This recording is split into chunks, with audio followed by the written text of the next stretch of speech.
اور موجودہ جو سپریم کورٹ کے ایک معزز جج صاحب ہیں وہ جسٹس منیب اختر، وہ خالد انور کے داماد ہیں، اور دونوں نے ایک چیمبر میں سرو بھی کیا ہوا ہے۔ تو اب ایسی صورتحال میں جب ایک سابق چیف جسٹس یہ کہے کہ ہم نے انتخابات ان کے پیٹ سے نکلوانے ہیں، پھر اس کے بعد ایک بینچ بنے، وہ جو 3 رکنی بینچ ہے، کیس کوئی اور سن رہا ہو ایک پولیس افسر کی ٹرانسفر کا، اور معاملہ کسی اور جگہ پہنچ جائے، تو ان ساری چیزوں سے سازش کی بو تو نہیں، تعفن اٹھتا ہے، بدبو آ رہی ہے۔ لیکن یہ کھیل کب تک پاکستان میں چلتا رہے گا؟ میں نے تو کم از کم جب سے ہوش سنبھالا ہے اس طرح کے سازشی کردار ہمیشہ ہر دور میں رہے ہیں، چاہے وہ عدلیہ میں ہوں، چاہے وہ سول بیوروکریسی میں ہوں، چاہے وہ ملٹری بیوروکریسی میں ہوں، چاہے وہ سیاستدانوں میں ہوں، وکلاء میں ہوں۔ جلد یا بدیر عوام کے سامنے ان کا اصل چہرہ ضرور آیا، لیکن اگر آپ تاریخ پر نظر دوڑائیں تو قیام پاکستان کے بعد سے ہی سازشوں کا سلسلہ شروع ہو گیا تھا۔ سازش محمد علی جناح یعنی قائد اعظم کے خلاف ہوئی، سازش لیاقت علی خان کے خلاف ہوئی، سازش کانسٹیچوئنٹ یعنی دستور ساز اسمبلی کے خلاف ہوئی، اور بالآخر ملک میں پہلا مارشل لا لگا 1958 میں۔ پھر اس کے بعد جو حالات تھے، پھر اس جنرل ایوب نے اپنے دور میں ایک خود ساختہ آئین دیا 1962 کا، پھر اس کے ساتھ جو کچھ ہوا، یہاں تک کہ ہمارا یہ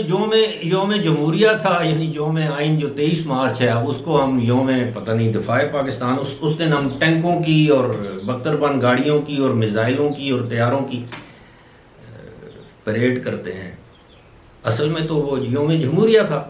اس کو ہم بلا بیٹھے ہیں۔ تاریخ کو اس حد تک ہم نے مسخ کیا ہے، ہم سے مراد ہمارے دانشوروں نے، جو جعلی قسم کے دانشور تھے، جس طرح کہ آج بھی آپ کو ملتے ہیں، کوئی حسن نثار کی صورت میں، کوئی اوریا مقبول کی صورت میں، کوئی کسی شکل میں، کوئی کسی شکل میں، علماء نے، یہ ہر ایک نے اپنا اپنا حصہ اس میں ڈالا ہے، اور آج ملک اس نہج پہ پہنچ چکا ہے کہ اپنی آزادی کے 76 سال کے بعد، 76 سال ہو جائیں گے عنقریب، آج بھی ہم اس بات کا تہیہ یا فیصلہ نہیں کر سکے کہ سپریم کورٹ کا دائرہ اختیار یا کار کیا ہے اور پارلیمنٹ کا دائرہ اختیار یا دائرہ کار کیا ہے۔ اپنی مرضی کا، جس طرح کچھ لوگ ہوتے ہیں قرآن پاک سے اپنی جو ان کو سوٹ کرتی ہے ایک آیت نکال لیتے ہیں، اس کا ترجمہ کرتے ہیں جو ان کو سوٹ کرتی ہے، اور باقی قرآن پاک کی آیات یا جو صورتیں ہیں اس پر وہ توجہ یا دھیان نہیں دیتے۔ اسی طرح آئین سے ایک شک نکال کر کے جناب آئین کا فلاں آرٹیکل یہ کہتا ہے،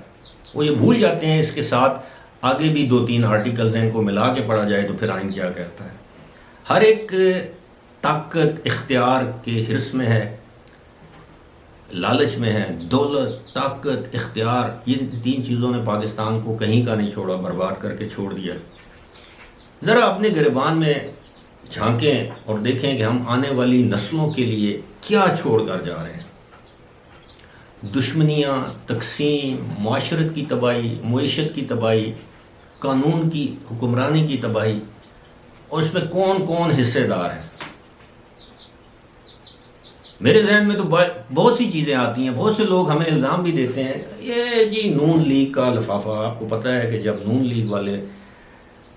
کوئی ایسا غلط کام کرتے ہیں ان کی بھی ہم تنقید کرتے ہیں، پیپلز پارٹی والے غلط کام کریں ان کی بھی تنقید کرتے ہیں۔ 1992 کی بات ہے، لاہور میں ایک مرتبہ مرحوم حبیب جالب صاحب سے ملاقات ہوئی، اور وہاں گفتگو کے دوران انہوں نے ایک شعر پڑھا اپنا ہی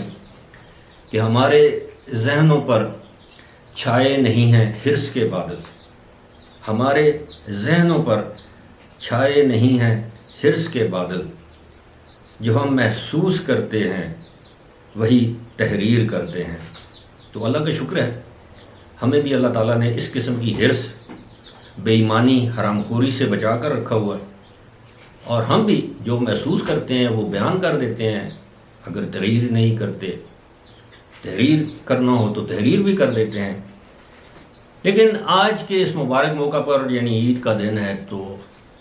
آپ یقین کیجئے کہ جب ملک کے مستقبل کی طرف دیکھتے ہیں تو بڑی معذرت کے ساتھ اجالا نظر نہیں آتا. ایک ہوتی ہے نا کہ ٹنل کے آخر پہ آپ کو کوئی روشنی کی کرن نظر آتی ہے کہ نہیں آپ اس اندھیرے سے نکل کے اس اجالے کی طرف چلے جائیں گے. لیکن یہ جو ٹنل ہے یا سرنگ کہہ لیں، جو بھی آپ اس کو نام دیں، بہت طویل ہے. مجھے تو کم از کم اس کے آخر پہ ابھی تک اجالا نظر نہیں آ رہا. اللہ کرے میں غلط ثابت ہوں، جلد ہمیں یہ اجالا نظر آئے اور اس طرح کی جو سازشی کردار ہیں نہ صرف یہ بے نقاب ہوں بلکہ ان کو ملک کے قانون اور آئین کے مطابق سزا دی جائے اور ان کو کیفر کردار تک پہنچایا جائے، تاکہ آئندہ اس ملک کے خلاف، اس ملک کی سالمیت، معاشرت، معیشت، جمہوریت کے خلاف کوئی سازش کرنے کا سوچ بھی نہ سکے. فی الحال مجھے دیجیے اجازت. خدا حافظ.